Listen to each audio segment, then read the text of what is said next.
Venice by Letitia Elizabeth Landon. Aye, the ocean has bright daughters, each one a crowned queen, whose empire o'er the waters a fairy tale has been. A tale of pomp and glory, of fame on land and sea, an old historic story, such Venice tells of thee. The soldier and the sailor were each of them thine own. The pilgrim's cheek grew paler whene'er thy name was known. When the Ottoman's white crescent aroused our Christian blood, was the winged lion present to pour darker flood. That banner met the morning, St. Mark's garden guide, still the battle front adorning, his lion led the tide. When resting from his labor, he sought his place of pride, for the ataghan and sabre were shivered at his side. Fair Venice, like a beauty, arose from out the sea. The waves with a sweet duty were proud her slaves to be. The fleets she sent to rove them, their empire seemed to know, with a favouring sky above them, a subject sea below. Now sent on warlike sallies, now on some richer quest, the bold republic's galleys were known from east to west.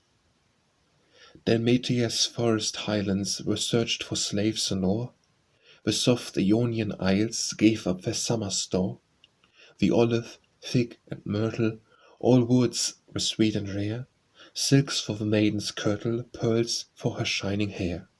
And myrrh in silver measures, and spices, oil, and grain, these heaped the merchant treasures she brought from off the main.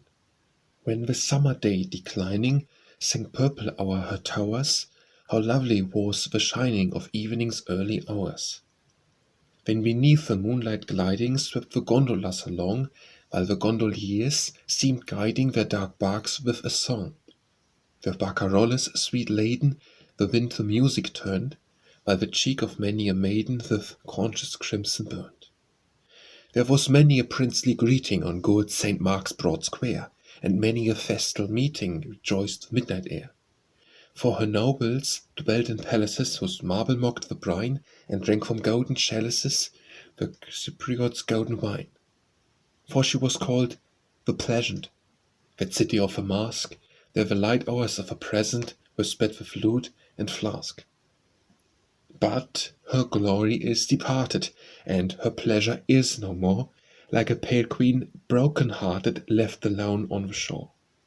No more the waves are cumbered with her galleys bold and free, for her days of pride are numbered, and she rules no more the sea. Her sword has left the keeping, her prows forget the tide, and the Adriatic weeping wails around his mourning bride. Gloomy, the proud Venetian surveys his father's halls, where the fading hues of Titan yet light the mouldering walls. For they look reproach and sorrow, they dreamed not the disgrace that would darken all the morrow of the once patrician race. In those streets is desolation and darkness and dismay. Venice, no more a nation, has owned the stranger's way.